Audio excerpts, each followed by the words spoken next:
جنت کو اللہ نے پیدا کیا تو فرمایا کہ تو میرے ساتھ کلام کر، تو جنت نے پتہ کیا کلام کیا؟ قد افلح المومنون، 18واں سپارہ شروع ہوتا ہے، قد تحقیق افلح المومنون، مومن فلاح پا گئے۔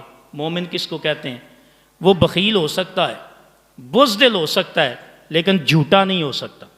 حضرت صفوان بن سلیم رضی اللہ تعالیٰ عنہ ذکر کرتے ہیں کہ نبی کریم صلی اللہ علیہ وسلم سے پوچھا یا رسول اللہ کیا مومن بزدل ہو سکتا ہے؟ آپ نے فرمایا ہاں مومن بزدل ہو سکتا ہے۔ پھر پوچھا کیا مومن بخیل ہو سکتا ہے؟ آپ نے فرمایا مومن بخیل ہو سکتا ہے۔ پھر عرض کی یا رسول اللہ کیا مومن جھوٹا ہو سکتا ہے؟ آپ نے فرمایا نہیں مومن جھوٹا نہیں ہو سکتا، کیونکہ جھوٹا ہونا یہ مومن کی نشانی نہیں، یہ منافق کی نشانی، یہ منافق کی نشانی۔ جھوٹ کبیرہ گناہ ہے، جھوٹ بولنا منافقت کی نشانی ہے۔ اور ہم کہتے ہیں کہ ہم جھوٹ نہیں بولتے۔ میں اپنے آپ کو سچا کہوں یا نہ کہوں، میں نے کبھی اپنے دل میں یہ ارادہ بھی تو نہیں نہ کیا کہ لوگوں کو تو میں کہتا ہوں کہ میں سچا ہوں، لیکن مجھے تو پتہ ہے نا میں جھوٹا ہوں۔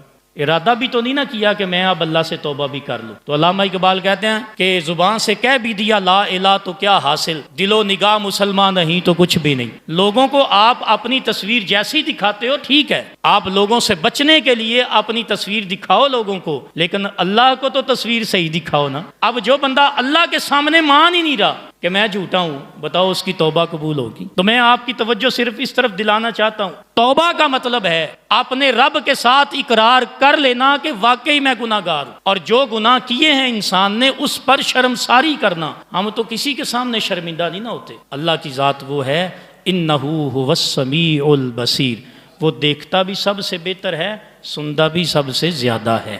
تو جب سنتا بھی سب سے زیادہ، دیکھتا بھی سب سے بہتر، تو پھر اس کے ہاں کیسا جھوٹ؟ اور پھر توبہ آپ کریں اللہ کی بارگاہ میں بیٹھ کے، تو پھر اللہ کو مخاطب کریں کہ مولا میں تیرے سامنے کیا کھولوں، تو تو میری ہر چیز سے پہلے ہی واقف ہے۔ اللہ ہمارے ہر گناہ سے، ہر نیکی سے پہلے ہی واقف ہے۔ کیا آپ نے قرآن پاک نہیں پڑھا؟ فَمَن يَعْمَلْ مِثْقَالَ ذَرَّةٍ خَيْرًا يَرَهُ، ذرے برابر بھی نیکی ہے تو اللہ واقف ہے۔ وَمَن يَعْمَلْ مِثْقَالَ ذَرَّةٍ شَرًّا يَرَهُ، ذرہ برابر بھی گناہ ہے تو اللہ اس سے واقف ہے۔ جب اللہ پہلے ہی واقف ہے تو پھر اللہ بھی تو یہی دیکھ رہا نا، میں نے کہا تھا توبہ کر، رجوع کر لے میری بارگاہ میں۔ اب دیکھنا بھی یہ چاہتا ہے کہ یہ اقرار بھی کرتا ہے کہ نہیں کرتا۔ دنیا کے سامنے تو کہتا ہے میں بڑا سچا ہوں، دنیا کے سامنے کہتا ہے میں بڑا حاجی نمازی، بڑا سچا انسان ہوں، کچھ غلطی میں نے آج تک نہیں کی۔ اللہ کہتا ہے توبہ کا مطلب یہ نہیں کہ لوگ تمہارے بارے میں گواہی دیں کہ بڑا ٹھیک آدمی ہے۔ توبہ کا مطلب یہ ہے کہ تیرا رب تجھے قبول کر لے کہ واقعی یہ گناہ گار تھا،